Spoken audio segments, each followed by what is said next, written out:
A long time ago, in a peaceful village surrounded by towering trees, sweet mangoes, and quiet rivers, there lived a young girl named Cynthia. She was the daughter of Mama John and Papa John, humble farmers who worked hard every day growing yams and corn to feed their family. They loved their daughter very much, but little did they know their beloved Cynthia was growing up with a pride that would soon bring her great sorrow. Cynthia was more than just beautiful. She was breathtaking. Her skin shone like palm oil in the sun. Her eyes sparkled like the brightest stars in the night sky. And her lips were full and red, like the juiciest fruit in the village. Her hair, long and thick like the night, waved gently in the wind. People whispered that the gods themselves had spent extra time to shape her into a goddess. But with all that beauty came a dangerous pride. One that would turn her into a woman with a heart full of arrogance every morning. While other girls worked in the fields, Cynthia would wake up early, wash her face, and sit in front of the small mirror her father had bought her. She'd admire herself for hours, turning her head from side to side, twisting her neck, pouting her lips, and batting her thick lashes. Who is more beautiful than Cynthia? She would ask herself. No one, not in this village, not in this world, she would whisper to herself. You are like a goddess, Cynthia. You deserve to marry a king. Not just any king, but the richest and most handsome king that ever lived. Her mother, Mama John, would call out from the kitchen asking her to help with chores. Cynthia, please help me peel the yams. We need to cook before your father gets home from the farm. But Cynthia would just hiss and say, Me peel yams. My fingers are too delicate for such work. Let John or James do it. They are not as beautiful as I am. And so Cynthia spent her days sitting in front of her mirror, admiring herself and doing nothing else, while the other girls went to the stream to fetch water. Cynthia stayed behind, brushing her hair and painting her nails with palm oil. When the women of the village swept the compound, Cynthia sat inside, crushing hibiscus petals to make perfume. Everyone in the village knew of her beauty, but they also knew of her pride. One by one, the other girls married. Zara married a humble fisherman, Queen married a farmer, and Mark married a man who didn't even have shoes. But Cynthia just laughed at them. Zara, your husband has teeth like roasted corn. Queen, your man rides a bicycle. Mark, your husband has no shoes. How funny. She mocked them all, but they didn't care. They had love, something Cynthia didn't understand. One market day, the village was alive with colors and sounds. Women shouted across the stalls, selling tomatoes, fresh okra, and peppers. Children ran and laughed. Drummers played under a mango tree, and the air smelled sweet with the scent of fruit. Cynthia, dressed in her finest clothes, shiny blouse that sparkled in the sunlight, walked through the market like she was a queen. Her waist swayed with every step, and people stopped to stare at her. She's beautiful, but her heart is empty, an old woman whispered. Cynthia didn't care. She loved the attention. She walked proudly, letting the village people look at her and admire her beauty. But then something happened that no one expected. Cynthia bumped into someone, and her basket of yams fell to the ground. It was Mama Michael, the oldest and most respected woman in the village. Mama Michael's back was bent with age, and her hands trembled. Her firewood scattered everywhere as she fell to her knees. Cynthia looked down at her. Why are you standing in my way like an old goat? She scoffed. You ruined my beautiful clothes. Do you even know who I am? Mama Michael looked up slowly, her voice calm but filled with sadness. I am sorry, my child. My eyes are not as sharp as they used to be. But Cynthia didn't care. Stay in your hut, Mama Michael, she hissed. Don't bring your old dirty firewood near my beautiful clothes. The villagers watched in silence, shocked by Cynthia's words.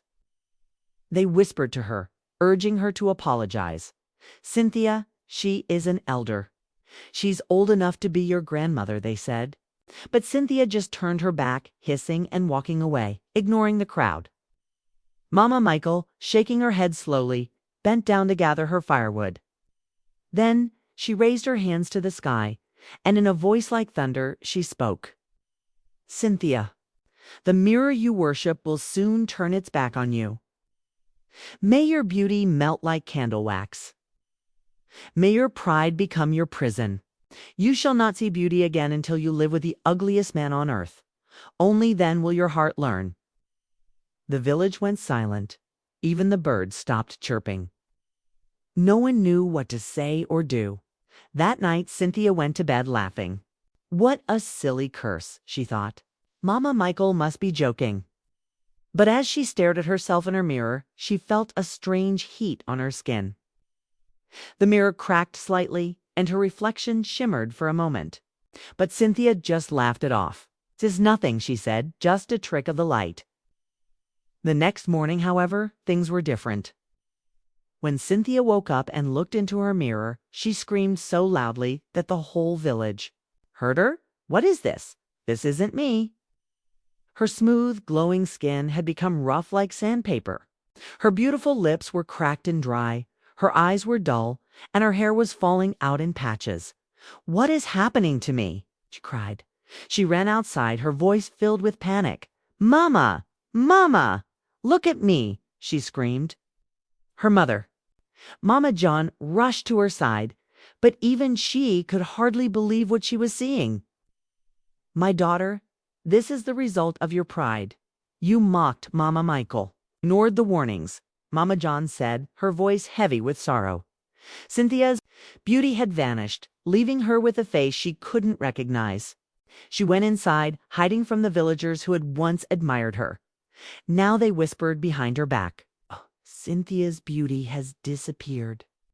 She looks like the palm kernels, shell ugly and rough." And so the once proud Cynthia, who had walked through life as if the world owed her something, became a shadow of her former self. She stayed inside, refusing to look at herself in the mirror. The curse had begun, and no one knew how it would end. Days passed, and Cynthia's beauty remained gone. The once proud girl who had walked through the village as if the earth itself was beneath her feet now became a shadow of her former self. She no longer looked into the mirror. The villagers no longer whispered in admiration, but in pity.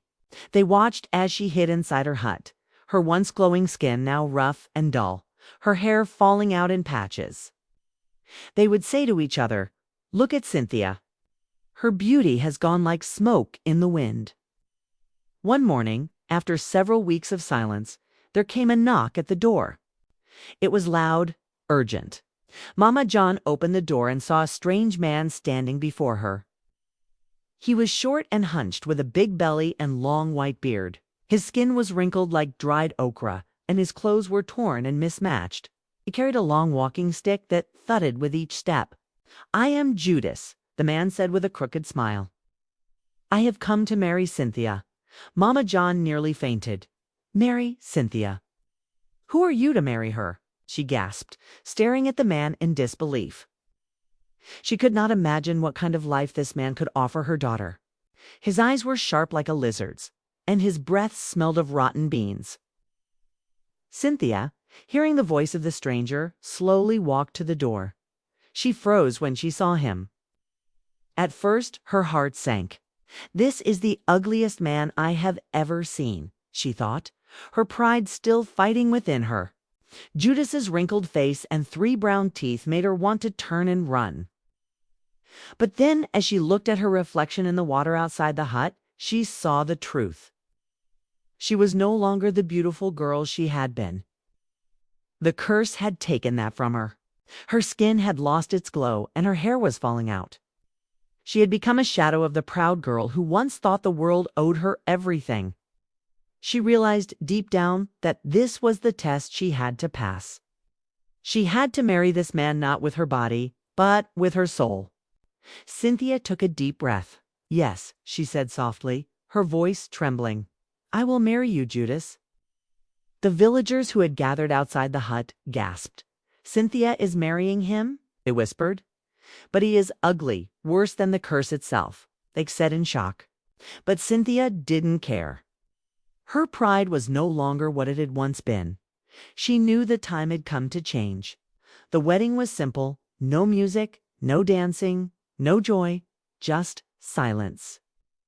Cynthia wore a faded dress, her beauty gone, replaced by humility. Judas, with his torn clothes and crooked smile, wore his mismatched outfit proudly. It was the strangest wedding the village had ever seen. But it was also a wedding that marked the beginning of Cynthia's journey of change. That night, after the ceremony, they entered their tiny hut. Judas lay down and immediately began snoring, his loud snores shaking the walls of their small home. His feet smelled like rotten yams, and his breath stank of old snails. He drooled in his sleep, and every time he turned, the bed shook. Cynthia lay wide-eyed, staring at the ceiling. "Is this really my life now?" she whispered in the darkness. "This is a nightmare. How did I get here?" But even as she lay there, she knew she had to endure. She had no choice. Over the next few days, Judas's true nature began to show. He wasn't just ugly in appearance. He was ugly in character, too. He demanded that Cynthia cook his food, wash his clothes, and scratch his back. "My feet are itchy," he would complain, "and this soup tastes like stone. Why are you breathing so loudly? Be quiet." But Cynthia didn't complain. She kept her head down, did the work, and never spoke a word of anger.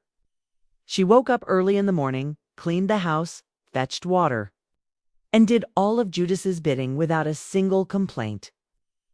She began to help the villagers again, something she had not done in years. She helped the elderly women carry firewood. She greeted the beggars with kindness and spent time with the children, smiling at them as they played. Slowly, little by little, the village began to notice something different about her.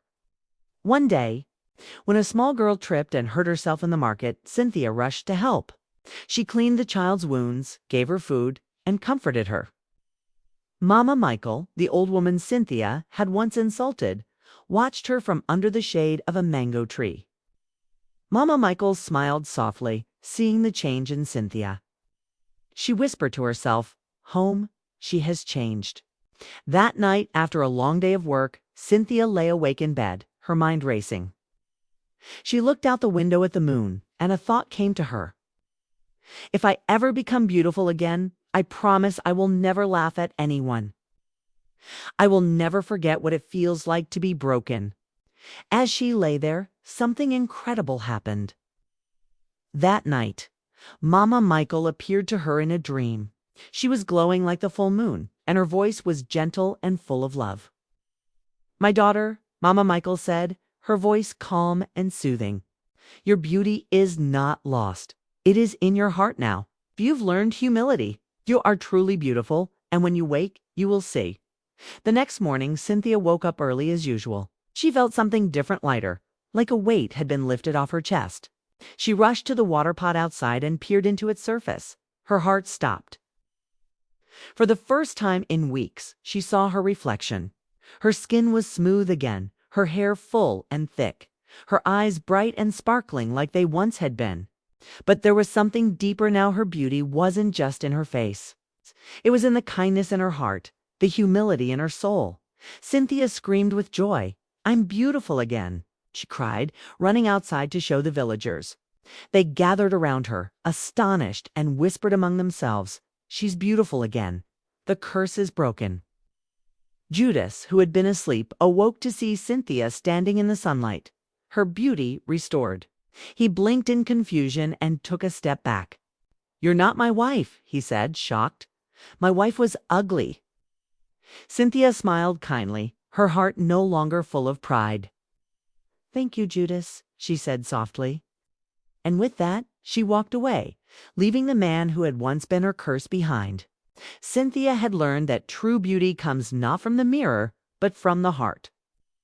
And as she walked through the village, smiling at everyone she met, the people knew that the girl they had once admired for her beauty had now become beautiful, in a way that no mirror could ever capture inside and out.